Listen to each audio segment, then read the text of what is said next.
Salut tout le monde, c'est Amo, et bienvenue dans cette nouvelle Storytime.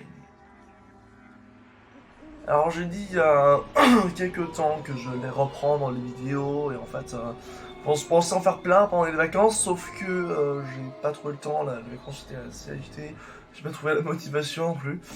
Donc voilà, je vais vous présenter cette vidéo, et puis j'en ai d'autres en tête, mais on va voir si je les fais dans la foulée ou pas.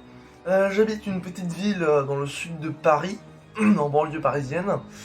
Et alors, elle a eu à peu près 50 ans, la ville. Mais elle a déjà ses petites légendes, ses petites histoires selon le lieu. Et j'en connais un en particulier que je vais vous raconter, puisque j'ai habité proche de ce lieu, à 50 mètres de ce lieu, pendant une très grosse partie de ma vie.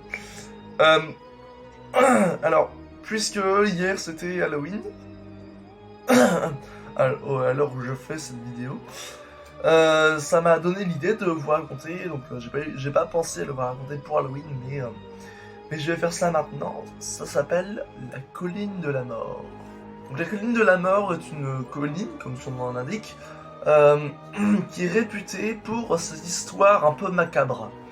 Alors les histoires sont généralement racontées par les enfants.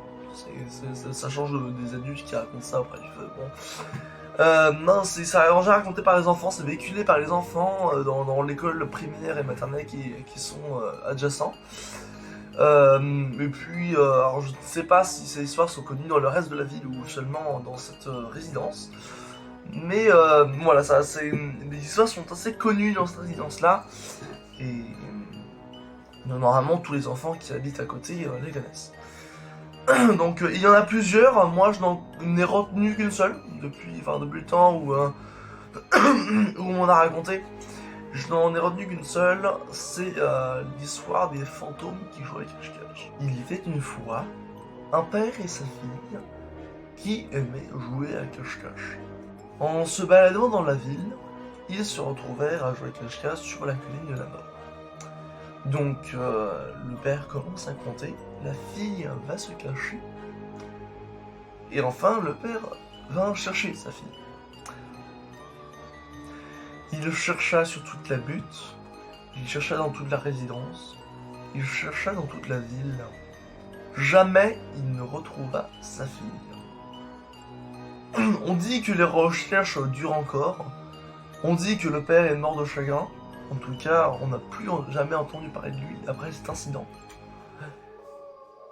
Et une légende raconte que si on verse une goutte de sang au pied d'un pin de cette colline, nous pourrons voir le fantôme du père, cherchant désespérément sa fille, disparue à jamais.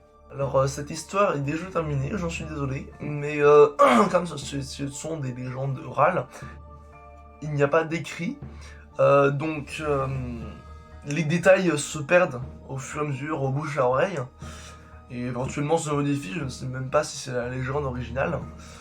Donc voilà, même si j'étais très court, j'espère que ça vous aura plu. Abonnez-vous, c'est gratuit, ça fait plaisir. Lâchez un pouce bleu, c'est gratuit, ça fait plaisir. Et à bientôt avec Amo.